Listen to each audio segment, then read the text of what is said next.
Good afternoon, everyone. I think we should get started. It's about 1:15. I'm Susan Kochevar, and I wanted to tell you my story about fighting big government and winning. It's very important for the little guy to stand up and fight and push back, because these people work for us, but they don't see it that way. They don't understand property rights at all. In fact, they don't even understand who pays their salary. So, for those of you that don't know, I own a drive-in movie theater. You know, my customers come in the evening, and the sun's going down, and they're sitting on their tailgate, and they're eating popcorn with their kids, or playing ball, waiting for the movie to start. They're there with their community, and they're having so much fun. We've been in the community since 1976. I like to say that my dad got the business kind of as a fire sale. He came from Columbus, Ohio, running drive-ins, and came to Denver in the early 50s and ran a great big one right across from Sloan Lake. It had one of the most ornate marquees you've ever seen, and it had a big water skier on the top of it. It was about 3 times the size of mine. And one time kids were playing behind the screen tower, and it burned down. So that was rebuilt. He ran that for about 20 years. A company out of Texas built the drive-in, the 88 drive-in, the one that I have now, in about 1972. And they didn't really care, how things were going because they lived in Texas. So they ran X-rated movies. Now that might be one thing if you're running X-rated movies down south with trees and all that sort of thing. But in Colorado, Commerce City specifically, there are no trees. To make it worse, there's an elementary school right next door. So the Boy Scouts were getting up on top of the roof and learning all kinds of stuff. I still hear stories. So the neighbors, of course, were really mad, and they would drive around the theater really slowly and try to prevent customers from coming in, and they kept going to city council and giving this company in Texas a really bad time. And one of the neighbors decided, well, that's enough of this. So they firebombed the house that was on the property with the manager and his kids in it. So it was literally a fire sale. After that, they wanted to get out of it, and my dad picked it up. And when we moved in, there were burned toys. There weren't any windows in the house. It was like camping that whole summer. We worked throwing the weeds out in the day, and at night we'd serve customers and get up and pick the trash in the day. But all the while, we're making those really cool memories for people. You know, something that America has really lost, that time together just to hang out, have fun. So we had been there quite a long time. My dad ran that for 20 years. He retired, and I took it over. And all the while I was growing up, I would hear stories about the Lakeshore Drive-In and some of the things that happened with the police in Edgewater, which is where that drive-in was, and how they would come in and try to stick their heads in all the cars to see what the teenagers were doing, really perverted stuff. And I would also hear, so my dad would have to run them off, and I would hear stories about, you can't fight City Hall. So I grew up listening to all this stuff, and, it really made me mad because we had worked so hard. So I probably had realized that I was at some point going to have a fight with the regulators somewhere. I didn't know which ones. So all the while, after I took the drive-in over, and then we had Facebook started, and I had a kid that worked for me. He's really good at it. And so he starts working my social media page, and he gets it up to like 20,000 people. Because I knew that was going to be a very powerful tool. Because I could see what was happening to other businesses around me, the different crazy things that they would be asked to do, mostly by the health department. So along one day, I'm up picking up the trash because I worked all night. I pick up the trash, and I see a car come in, and it's the health department, and it's this little gal with Rastafarian hair. And she walks into my business, and she says, "Oh, you have a 2-hole sink. You have to put a 3-hole sink in," just like that. I said, "Well, that's going to cost me a ton of money." I said, "Is this regulation for the sake of regulation?" And her head kind of went around like that. Now, for me to take my sink out, put another sink in, and connect it to my hand sink is going to cost me about $10,000. Business equipment's very expensive, all the reconstruction, that sort of thing. And we hadn't made anybody sick. We seriously only do a dish drain. To this day, a dish drain full of dishes, and nothing goes to the customer and comes back. It's all disposable.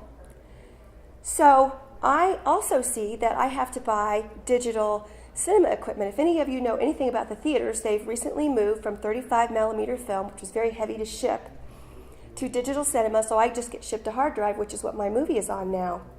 But those projectors cost $100,000. So I'm busy saving my money, I don't have $10,000 to put into a sink. So, I don't know what to do. So one of my friends, who was the former chair of the Libertarian Party, actually, David K. Williams, those of you who know him, he's also on the Legislative Issues Committee, he's also an attorney, looked at the regulations and discovered that the health department didn't know their own regulations. There was an out for people like me who just do a little bit of dishes. And we pointed that out to them. I didn't hear anything. I went to one of the state legislators who got onto the health department, and then I finally got something back. Well, they'd have to come out and have their compliance person look to see what was going on. So the compliance person came out. They went back. Nothing. I had to go back to the legislator. He got on him again. So finally they said, yes, you meet this waiver, but in a telephone call. We're not going to issue it in writing. We'll just tell you that. So back to the legislator, and he gets on him again to issue it in writing because they'll just wait him out and they'll be back. So I have that in writing. So I won there. And it was very shortly before we got our digital cinema. I locked my keys in the car at the drive-in, so I'm standing out there waiting for one of my kids to bring the keys. I see a police car drive in. Now, I've been in the community a long time. I know most of those guys, because it's one of my friends. But I've already learned a long time ago, record those folks. Any regulators that come into your business, record. Health department, whoever they are. Fire department, record them, always. So I put my phone to record, and the guy gets out, and I don't know him. His name's Officer Poe, and I say, hi, how you doing? He's, hi, he says, it's a nice day. I said, yeah, it is. He said, I want to know your business practice, because you are a safety hazard. Just like that. Well, that's not the police's job to learn about my business practice. He says, well, then you're going to have to come meet the chief. Oh, okay. Also, not his job. So we go on a little while longer, and they came back again, and they started sending me emails then claiming that they'd set up meetings that I never went to because I didn't know there were any meetings. And, my business is not very far from the police department. They never sent me anything. It was a game. So I went to David Kay again, and we looked at what they were doing, and we met with them on the property. And what they wanted me to do was to rip up my driveway and run a line right through the middle of my drive-in, which is like a line running right through the middle of an indoor theater. So people are standing in front of you, so that I could get cars off the road. And the police chief says to me, the police chief, there's these little things called squares, and you can just sell tickets out your back gate, too. Well, actually, you don't know much about business, probably because you're just in government, but I can't do that. I have to give tickets to customers. Sometimes customers have to have a way to exit. That's really not safe. Sometimes you have an emergency and I got to get a vehicle in. Can't do that. So there's no way that I can possibly comply with what he wants. And they wander off. The next thing I know, on a Monday night, the city shows up. They put a no left turn sign in front of my business, just out of the blue, and started writing my customers' tickets in my driveway when they came and turned left. So I ran around and I got all their names and addresses, and I got an attorney, and we went to court, and the judge chewed the city out for that little tactic. I mean, they're blocking my driveway, customers can't get in, just all of a sudden, just out and out harassing me. Things start to escalate. They're, blocking up traffic in the intersection now. They trying to run people a mile around my business, so they have to go all the way around and come in the front gate. And while we're working, busy as crap, they're trying to call me on the phone and ask me questions. Well, I don't answer. That's not their role. I don't have to. So a little more time goes by, and we went and we met with them finally. And the second time, they were so mad because nothing had been done. And they were so mean to my civil engineer, pointing on the map about how we were going to do things. And the civil engineer, they're very mathematical. He's like, you can't do that. It's not going to work. And it only pulls like 2 or 3 cars off the road. So this guy was so aggressive, I knew that if I just let him go, give him rope, he would hang himself. I can't comply. My back's against the wall. This means my business.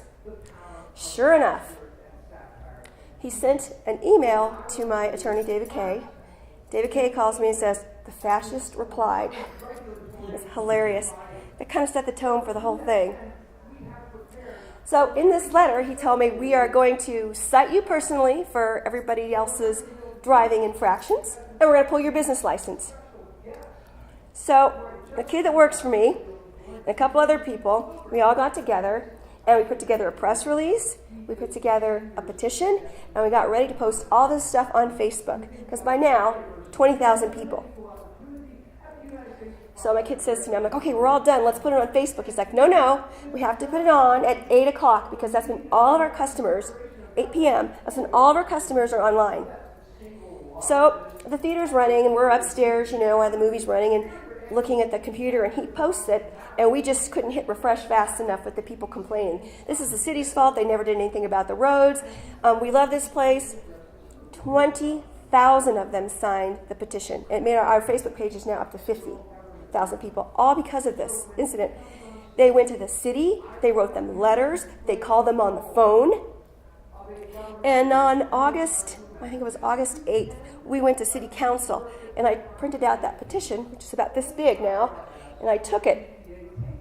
And the kid who worked for me had called all the media, and he also called the two Spanish-speaking media as well, Telemundo and Univision.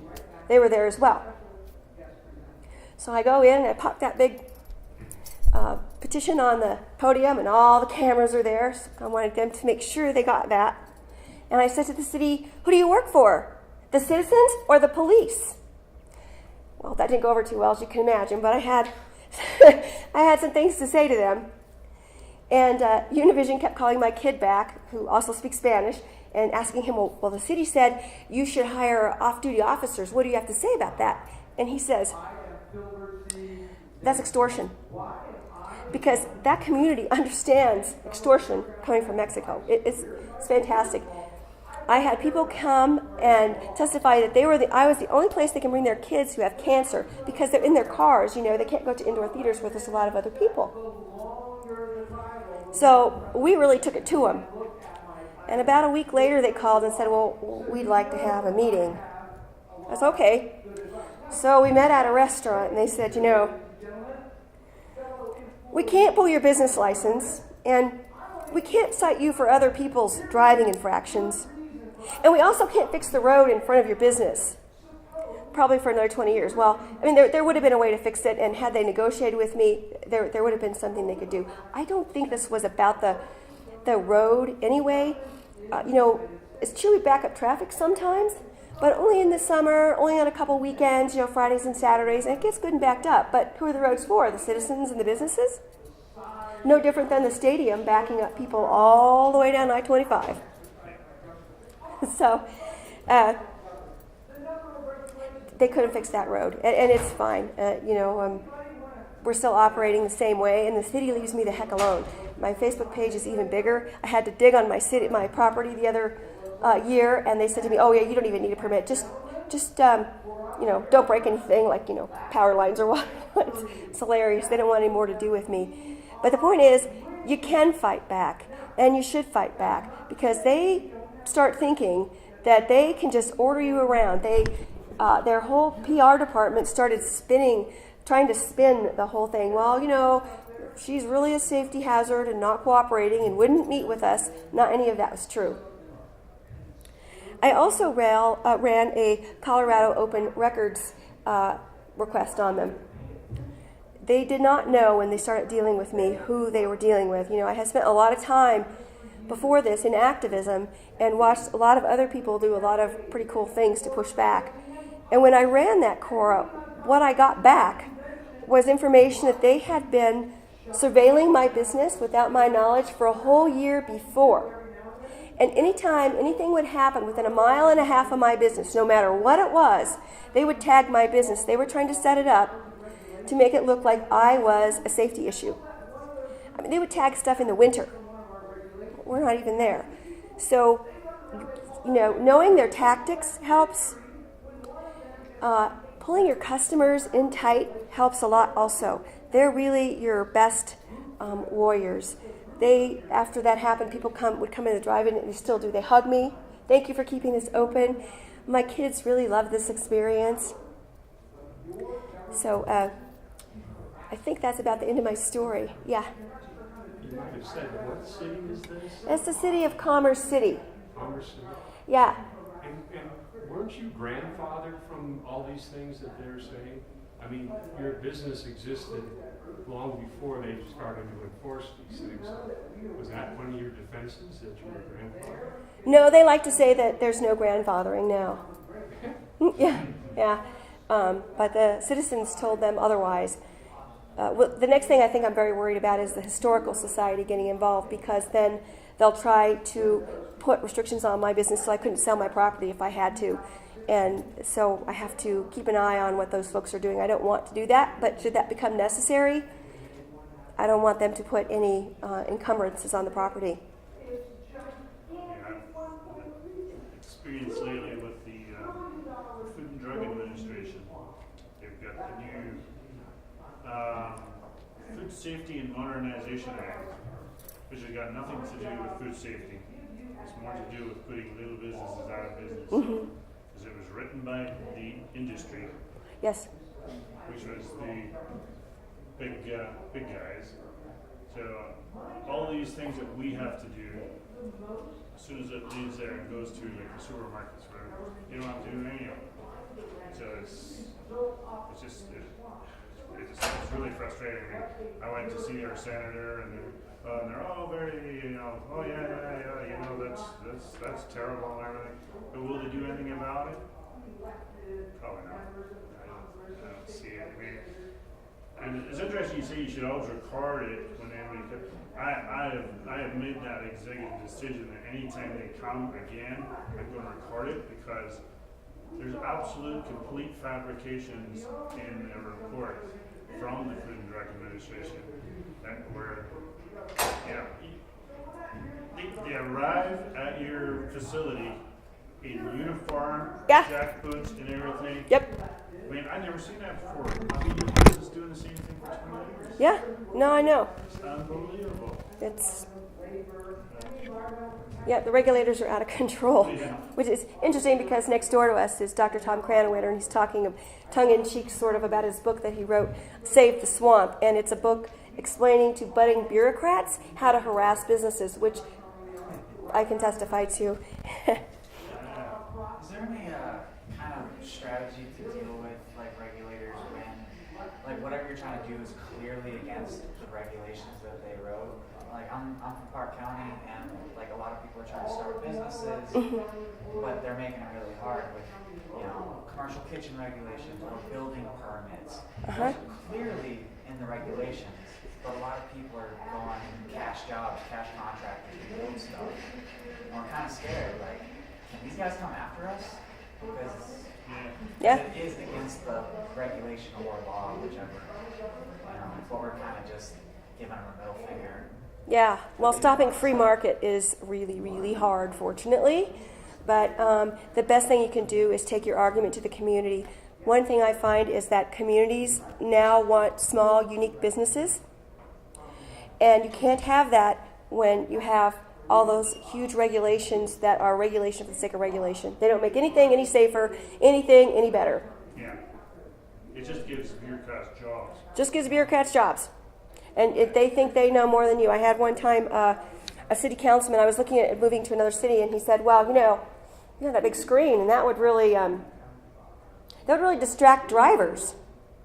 I said, you sit on the city council, and you think you can foresee problems, which is what they think they're doing, but they're not, because we see now my screen is by a busy street. It doesn't distract drivers. We have all these great big signs that don't distract drivers. Las Vegas certainly has a ton of them.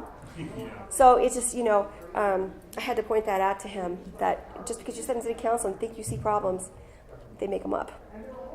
To answer your question too, is they used to have the FDA, the Food and Drug Administration, had no teeth when it came to stuff before the food safety modernization. Now they can fine you heavily and jail you, which they couldn't before. This was 2010 this got passed in the Obama administration. Yeah, And they're just getting around to doing the small businesses now. I'm hopeful that the Trump administration will cut some of that back. They've been working on it. I'm keeping my fingers crossed. We'll see.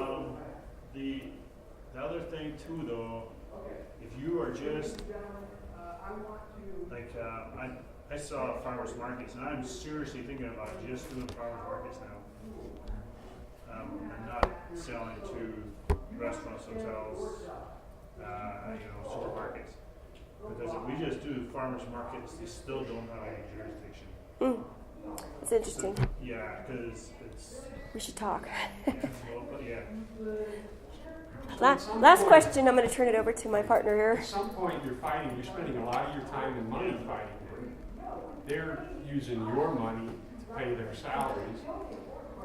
Did you ever think, well, this land is pretty, valuable, I'll just sell and get the hell out of here? I was terrified when that happened to me because they're very powerful. But I have a really wide, feisty streak, and it made me so mad I wasn't going to comply. Not only no, but hell no. And I had a lot of friends who also felt that way. David Kay was wonderful. He acted kind of as a chess player without going to court, which is what really kept the costs down. And then my civil engineer friend just doesn't like to see the little guy pushed around, so he helped me. And my friend who does press releases helped. And the media, it was insane. If you Google us, you will find all kinds of stuff about what happened. You can still find the petition. It's on our website also. Any help from your elected city council or anything like that? Oh, heck no. The entire city council they were in unison against this. And I have an idea that they even bugged my phone and maybe my business because something I had said to my staff was parroted back to me word for word. Now, we're talking about a police chief, so he would have that power. But she said something to me, you use every inch of that business to make money. Yes, that's what businesses do. But that was something I had said to my staff when we were talking. So, and my staff was great. They were all young guys, and they'd pull out their phones anytime the police would come walking through our property or anything, and they'd just record them. They wouldn't go up to them, wouldn't say anything. They tried and tried and tried to get us to push back. Played that game. We're just going to record you.